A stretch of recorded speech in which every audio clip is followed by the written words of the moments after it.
Joining us now, first on CNBC, Texas Republican Governor Rick Perry.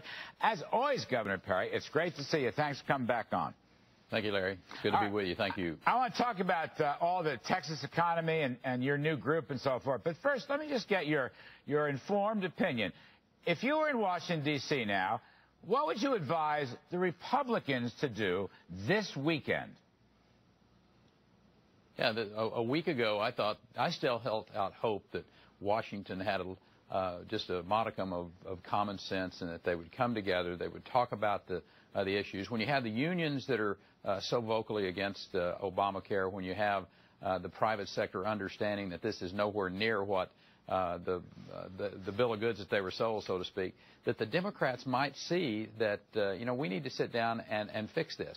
Harry Reid pretty much put that to bed, and the president put that to bed today when they said they're not negotiating with anybody. It's their way or the highway. And here's what I suggest will happen is that, the Republicans are going to do everything that they can to continue to draw a light to this, that this is bad public policy. It's going to bankrupt states. That's the reason Joe Manchin, he's been a governor before. He understands this. And he's saying, you know what, this individual mandate, we ought to push it back for a year. I agree with that. It makes sense that they should do that because it is a really broken piece of legislation. That is going to, here's what's going to end up happening. If this thing goes through, the American people will defund it because they will figure out very quickly what an absolute pig this is. They will stay away from it. They will stay away from it. They really will. Young people are going to stay away from this thing.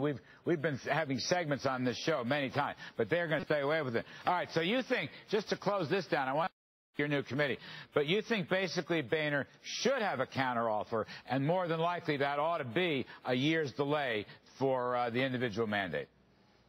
Well, looking at what you've got right now, the bottom line is that Harry Reid's probably got the votes. But there's some sensible senators there on the Democrat side that I think understand how important it would be to have this individual mandate addressed. I know the Republicans want to see this thing, defunded, and frankly, that's the best position. But I don't know whether we got the votes to do that or not. But at the end of the day, the American people are going to defund it, and that's what's important. Have you talked to Senator Ted Cruz, who used to be an elected official in Texas, about his campaign? Have you spoken to him this week? I haven't, but I admired him standing up on the Senate floor and giving him what for. It was a high moment in my television viewing. All right, I agree with that. Let me ask you now, Americans for Economic Freedom. That's a new group you are starting up. Can you tell us about it? Well, the answers to the challenges that face America are not going to come out of Washington, D.C., not on health care, not on education, not on transportation infrastructure. It's going to come from those 50 laboratories of innovation in the states. It's going to be governors working with legislatures.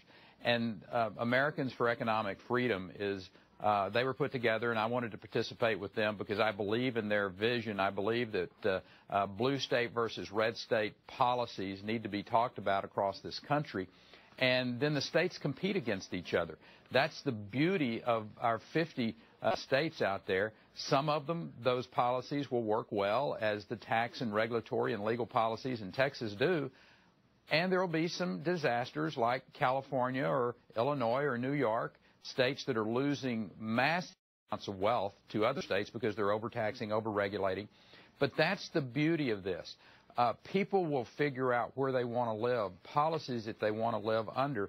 One size fits all will never work in America. Well, we see it with Obamacare, and we see it with tax policies and regulations. All right, so you're going to use this group. I just want to understand. You're going to use this group as a platform to push those free market, low tax policies. I didn't see it, but I heard you had a nice session with Governor O'Malley of Maryland, who doesn't agree with you. But if I'm not mistaken, the Texas economy is growing a hell of a lot faster than the Maryland economy. He's been raising taxes. Well, the Texas economy has created more jobs than, 30% of all the jobs in the last 10 years were created in Texas. So that says a lot about the policies, it's not theory anymore. You keep the tax burden low. You have a regulatory climate that is fair and predictable, a legal system that doesn't allow for oversuing. You put accountable public schools into place, and then get out of the way and let the private sector do what the private sector does best. It works. Texas is proof of it. You look at Louisiana, you look at Florida, you look at New Mexico, South Carolina. All those states, I might add, they're red states with governors that have a real belief that you can't spend your way to prosperity. You've got to control the spending and have tax and regulatory policies that are fair and predictable. Those are the states that are getting ahead today. Right. The blue states, they're pushing people out the door, and there's a big translocation of wealth and people that are happening in America. But that's okay, because what it's doing, it's the synergy of those policies in those red states that are creating more jobs for America. Governor, last time we spoke, in fact, you were here on the set with me, I asked you if you were considering a run for the president. You left the door open. I want to ask the question again. It'll only be the right thing for me to do. Are you considering a run for the president? The door's certainly still open, but the great news is I get to be the governor of a very dynamic state for the next 15 months, working with a group like Americans for Economic Freedom. I'm going to enjoy not only selling Texas and selling the state of Texas, but working with groups like AEF that are going to be really pushing this debate forward across America about states, competition, and how we make America stronger and a better future for our children. Free market capitalism is the best path to prosperity. Amen. Many thanks. Texas Governor Rick Perry, we appreciate it, sir.